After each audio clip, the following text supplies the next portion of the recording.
معزز سامعین کرام، آپ سن رہے ہیں دیار اردو چینل پر احمد ریاض الہدیٰ کی کتاب سلاطین دہلی۔ اگر آپ دیار اردو چینل پر نیو ہیں تو چینل کو سبسکرائب کرنا نہ بھولیے اور بیل آئیکن کو لازمی پریس کیجیے تاکہ آئندہ آنے والی تمام نئی اقساط آپ کو بر وقت موصول ہوتی رہیں۔ چینل کو پروموٹ کرنے کے لیے آڈیوز کو لائک، شیئر اور کمنٹ لازمی کیجیے۔ باب نمبر 5، خاندان غلامہ۔ سب ہیڈنگ، قطب الدین ایبک۔ قطب الدین ایبک کو فن تعمیر کا بہت شوق تھا۔ اس نے 2 مسجدیں دہلی اور اجمیر میں تعمیر کیں۔ دہلی کی مسجد کو قوۃ الاسلام کہا جاتا تھا، جس میں اور بھی اضافہ کیا گیا۔ دہلی کے قطب مینار کا سنگ بنیاد اسی کے زمانے میں رکھا گیا، جسے بعد میں التمش نے پایا تکمیل تک پہنچایا۔ قطب مینار سنگ سرخ کا بنا ہوا ہے، جس پر قرآنی آیات کندہ ہیں۔ اس کی اونچائی 42 فٹ ہے۔ یہ دہلی سے 10 میل جنوب کی جانب قصبہ مہرولی میں واقع ہے۔ یہ مینار خواجہ قطب الدین بختیار کاکی کے مزار کے قریب تعمیر ہوا۔ اس مینار کو مؤذن کے اذان دینے کے لیے بنایا گیا تھا۔ ابتدا میں اس کے مکمل ہونے پر 7 منزلیں تھیں، بعد میں 5 رہ گئیں۔ سطح زمین کے ساتھ اس کا محیط 50 گز ہے اور سرے پر 10 گز۔ یہ اندر سے خالی ہے اور اس میں چکردار زینہ بنا ہوا ہے، جس کی 378 سیڑھیاں ہیں۔ مغلیہ دور میں یہاں موسم برسات میں ہر سال 3 دن تک میلہ لگتا تھا، جسے پھول والوں کی سیر کہتے تھے۔ اتنی صدیاں گزرنے پر اور زمانے کی سینکڑوں کروٹوں کے باوجود یہ یادگار جاذب نگاہ ہے۔ اجمیر کی مسجد کو 2.5 دن کا جھونپڑا کہا جاتا ہے۔ خیال ہے کہ یہ مسجد 2.5 دن میں تعمیر ہوئی، اسی لیے اس کا نام 2.5 دن کا جھونپڑا رکھا گیا۔ بعض کا خیال ہے کہ مرہٹوں کے زمانے سے وہاں ایک میلہ لگا کرتا تھا اور 2.5 دن تک رہتا تھا۔ اس رعایت سے اس مسجد کا نام بھی 2.5 دن کا جھونپڑا پڑ گیا۔ خاندان غلامہ کی بنیاد قطب الدین ایبک نے رکھی، جو بطور غلام فروخت ہوا تھا، مگر اس خاندان کے بادشاہوں کو غلام سمجھنا غلط فہمی خیال کیا جاتا ہے۔ غلامی کا رواج مشرقی اور مغربی ممالک میں عرصہ قدیم سے چلا آتا تھا۔ مغرب میں غلاموں کے ساتھ بے رحمی کا سلوک ہوتا تھا۔ اس کے برعکس مشرق میں غلام اپنی قابلیت سے ترقی کر سکتے تھے۔ مشرقی ممالک میں غلامی کا نظریہ بالکل مختلف تھا۔ چنانچہ نہ صرف غلام بلکہ تمام رعایا اپنے آپ کو بادشاہ کا غلام سمجھتی تھی۔ اسلام کے ظہور سے پیشتر غلامی کا یہی نظریہ قائم تھا۔ اسلام نے آقا و غلام کے فرق کو دور کر کے غلاموں کو ترقی کے مواقع فراہم کیے۔ چنانچہ مصر میں مملوک خاندان کی حکومت بھی غلام بادشاہوں کی زندہ مثال ہے۔ ہندوستان میں غزنوی حکمران بھی ترک غلاموں کی اولاد تھے۔ چنانچہ واضح ہے کہ الپتگین سامانی سلطان ابو المالک کا غلام تھا اور سبکتگین الپتگین کا غلام اور داماد تھا۔ دہلی کے غلام حکمران یا تو خود غلام تھے یا غلام فرما رواؤں کی اولاد تھے۔ چنانچہ قطب الدین ایبک محمد غوری کا غلام تھا اور التمش قطب الدین ایبک کا غلام اور داماد تھا، اور بلبن التمش کا غلام تھا، مگر اس کے باوجود اسے خاندان غلامہ کا نام دیا جانا غلط فہمی کا موجب ہے۔ دہلی کے ترک حکمران در حقیقت سب کے سب غلام نہ تھے۔ ان میں سے اکثر اعلیٰ خاندانوں سے تعلق رکھتے تھے۔ مثلاً غیاث الدین بلبن ترک قبیلہ البری سے تعلق رکھتا تھا۔ اس کا باپ وسط ایشیا میں 40,000 گھرانوں کا خان تھا۔ اسی طرح التمش بھی ترکستان کے البری قبیلے سے تعلق رکھتا تھا اور ترکمان سردار ایلم خان کا بیٹا۔ لہٰذا لفظی رعایت کی بنا پر اسے خاندان غلامہ کہا جا سکتا ہے۔ سب ہیڈنگ، غلامی سے سلطانی۔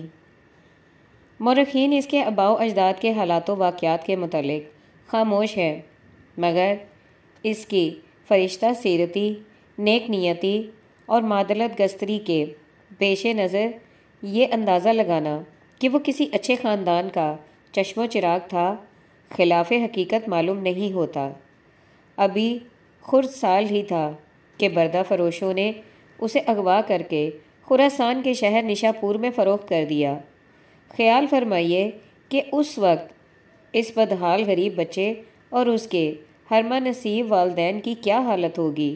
لیکن کسے خبر تھی کہ یہ غلامی سلطانی کا پیش خیمہ بننے والی ہے۔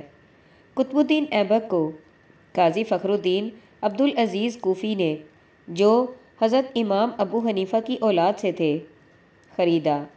قاضی صاحب نشاپور اور اس کے مضافات کے حاکم تھے۔ انہوں نے قطب الدین کو اولاد کی طرح پالا، پوسا اور پروان چڑھایا۔ قاضی زادوں کی معیت میں قطب الدین ایبک نے قرآن پاک حفظ کیا۔ قاضی زادوں کی معیت میں قطب الدین ایبک نے قرآن پاک حفظ کیا اور علوم متدولہ سے بہرہ ور ہوا۔ علاوہ ازیں اس نے شہ سواری اور تیر اندازی بھی سیکھی۔ قاضی صاحب کی وفات کے بعد ان کے وارثوں نے اسے فروخت کر دیا۔ غفوان شباب میں کچھ تاجر اسے غزنی لے آئے اور سلطان معز الدین بن سام عرف شہاب الدین محمد غوری کے پاس فروخت کر دیا۔ اگرچہ قطب الدین متدولہ اور فنون حربیہ سے بہرہ ور ہو چکا تھا، لیکن شکل و صورت اسے قدرت نے واجبی ہی عطا کی تھی۔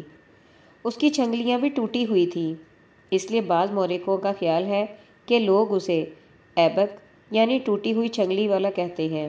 محمد غوری کی اولاد نہ تھی۔ وہ اپنے ترکی غلاموں کو اولاد کی طرح سمجھتا تھا۔ ان میں جو صاحب کمال نظر آتا اسے انعام و کرام سے نوازتا اور ترقی کا موقع دیتا۔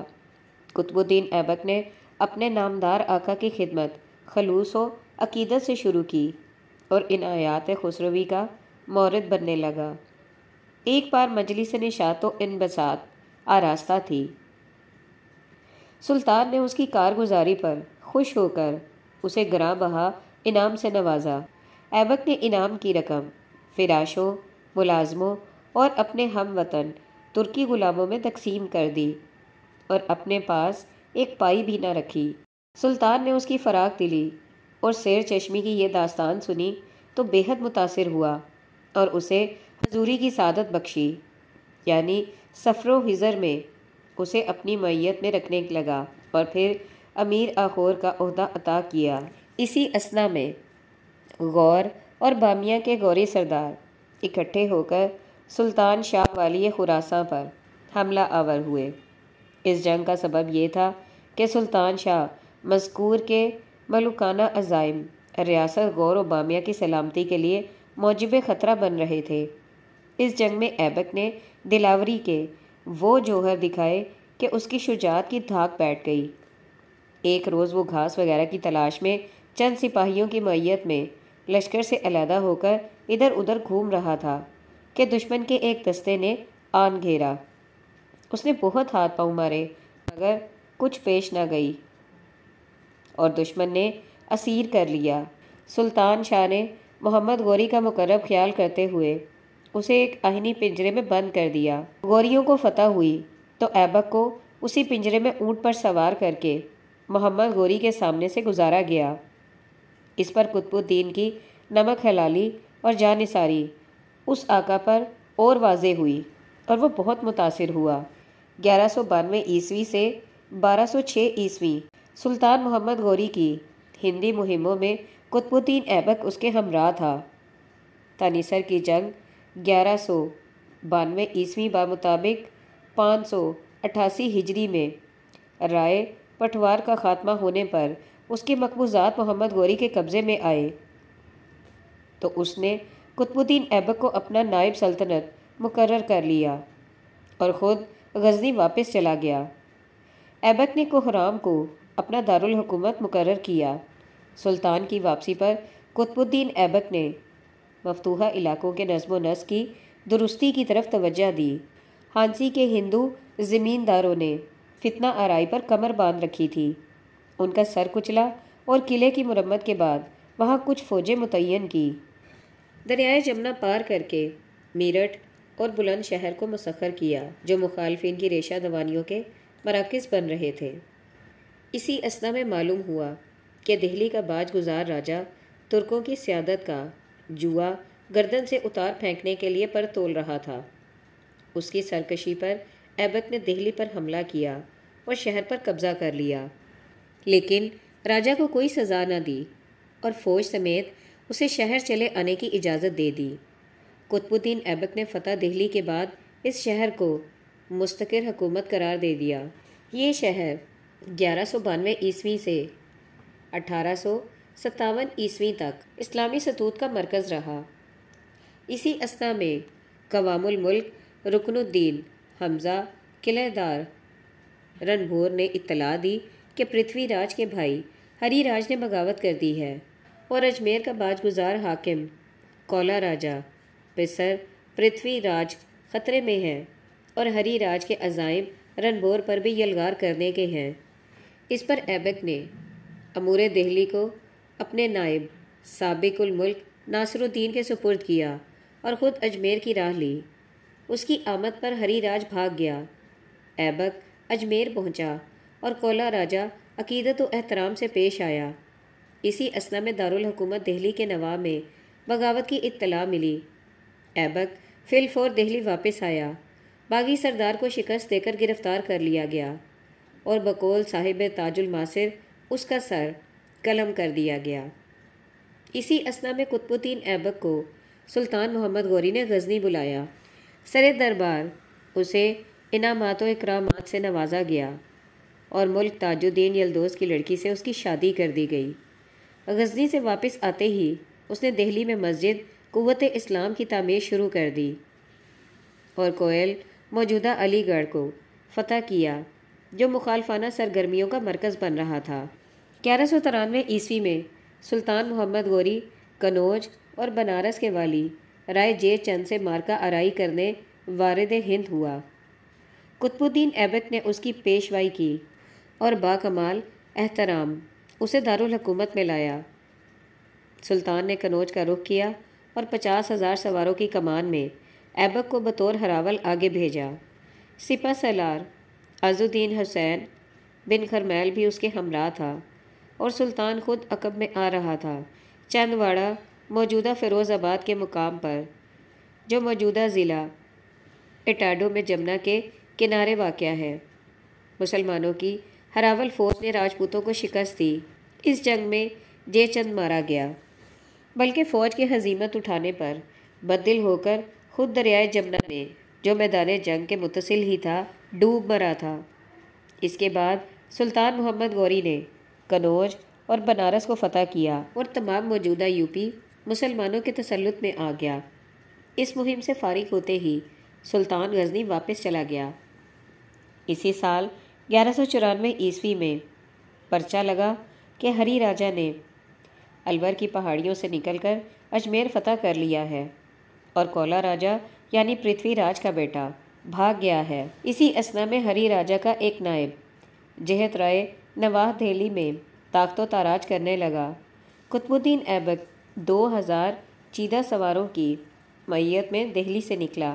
جہت رائے نے اس کا سامنا کرنے کی جرأت نہ کی اور اجمیر کی طرف بھاگ گیا۔ ایبک نے اس کا تعاقب کیا اور اجمیر جا پہنچا۔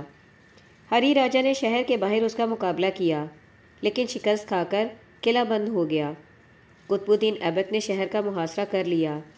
ہری راجہ مقابلے کی تاب نہ لا کر چتا پر جل مرا اور مسلمانوں کا باروگر اجمیر پر قبضہ ہو گیا۔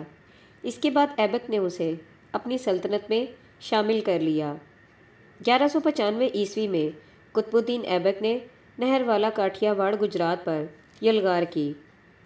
بھیم دیو راجہ نہر والا کا سپہ سالار جتوان اس کی آمد پر بھاگ گیا۔ مسلمانوں نے اس کا تعاقب کیا، اس نے واپس مڑ کر مسلمانوں پر حملہ کر دیا لیکن شکست کھائی اور مارا گیا۔ راجہ یہ خبر سن کر دارالحکومت چھوڑ کر کہیں بھاگ گیا اور ایبک مال غنیمت سے لدا ہوا دہلی واپس آیا۔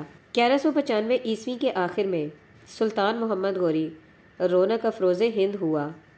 قطب الدین ایبک نے دہلی سے آگے بڑھ کر ہانسی کے مقام پر اس کی پیشوائی کی اور مورد انعامات سلطانی ہوا۔ اسے بارگاہ عالی سے ایک عربی گھوڑا اور خلعت مراحمت ہوئی اور دونوں بندہ صاحب تھنکر کی طرف روانہ ہوئے، جو بیانہ کے قریب واقع تھا۔ ترکوں نے محاصرہ کر کے اسے فتح کر لیا۔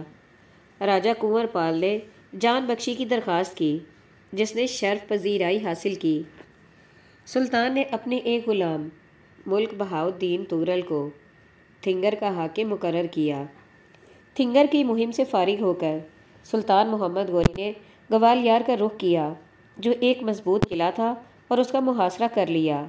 رائے سولنگ پال والیہ گوالیار مقابلے کی تاب نہ لا سکا۔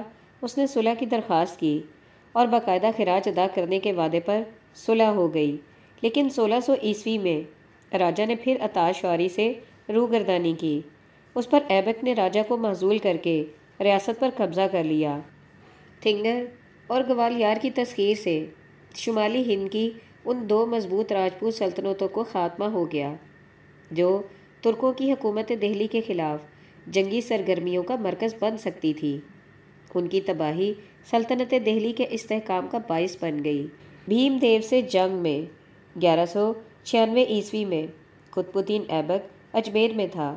اسے خبر ملی کہ راجہ نہر والا گجرات کاٹھیا واڑ کی سیادت و قیادت میں راجپوت سرداروں نے مل کر مسلمانوں سے اجمیر چھین لینے کی ٹھانی ہے۔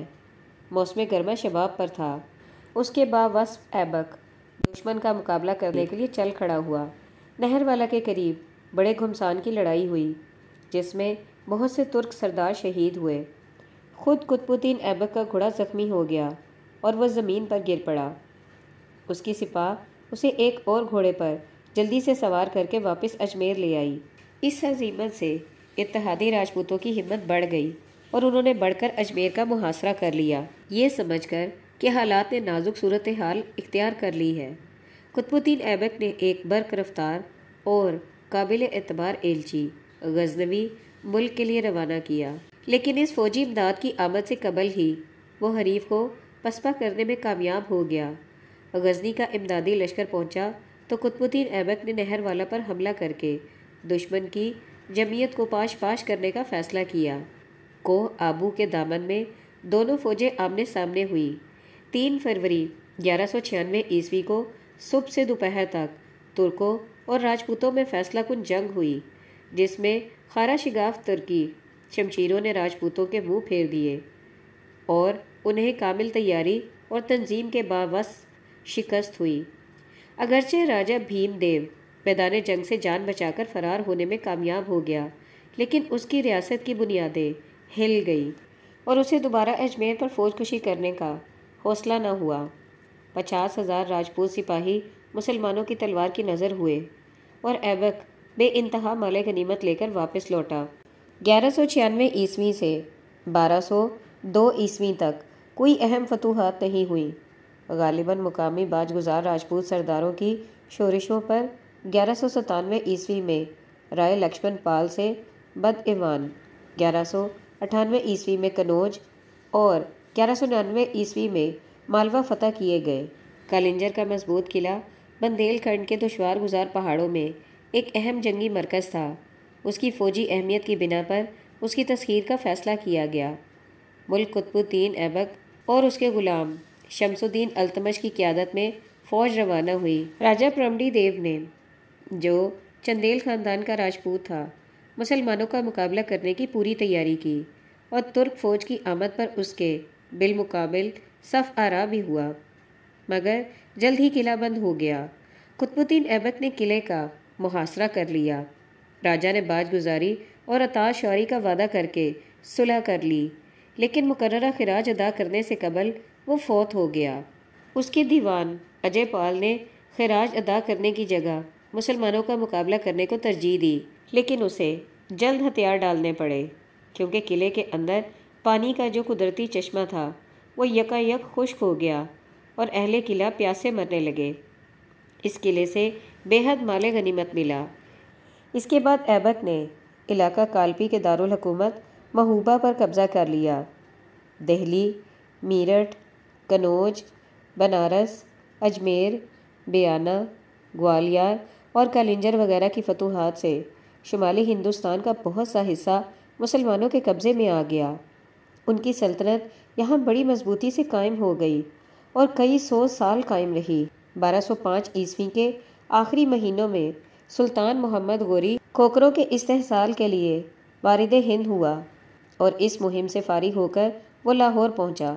غالباً جنوری 1206 عیسوی میں ایک عظیم الشان دربار منعقد کیا جس میں اس نے قطب الدین ایبک کو اپنے ہندی مقبوضات کا ولی عہد مقرر کیا اور اسے ملک کا خطاب دیا۔ سلطان کا یہ فیصلہ ہر لحاظ سے مستحسن تھا، کیونکہ اول تو یہ ملک قطب الدین ایبک ہی کی صحیح سے فتح ہوا تھا اور وہ ایک با تدبیر فرما روا تھا، دوسرے وہ اپنے آقا کا بے حد فرما بردار اور اطاعت گزار تھا، اس لیے اپنے لا ولد آقا کی ولی عہدی اس کا حق تھا۔ اس دربار اور جشن کے بعد قطب الدین ایبک عازم دہلی ہوا۔ اس دربار اور جشن کے بعد قطب الدین ایبک عازم دہلی ہوا اور سلطان نے غزنی کی راہ لی، لیکن راستے میں دمیک کے مقام پر اسے اسماعیلی باغیوں اور کھوکروں نے شہید کر دیا۔ سلطان کی شہادت کی خبر ایبک کو ملی تو قدرتی طور پر اسے رنج و الم نے گھیر لیا، لیکن بقول فخر مدبر اس نے اپنے آپ کو سنبھالا اور ذاتی غم پر تحفظ مملکت اور خیر خلق کو مقدم سمجھا اور لاہور کی راہ لی۔ بروز پیر 18 ذی القعدہ 602 ہجری بمطابق 25 جون 1206 عیسوی ایبک لاہور پہنچا۔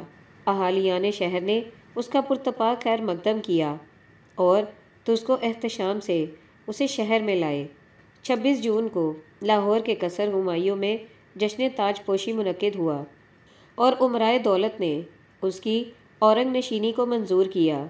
اس طرح ایبک برصغیر ہندوستان کا پہلا مسلمان خود مختار بادشاہ بن گیا جو کسی غیر ملکی سلطنت کے ماتحت نہ تھا۔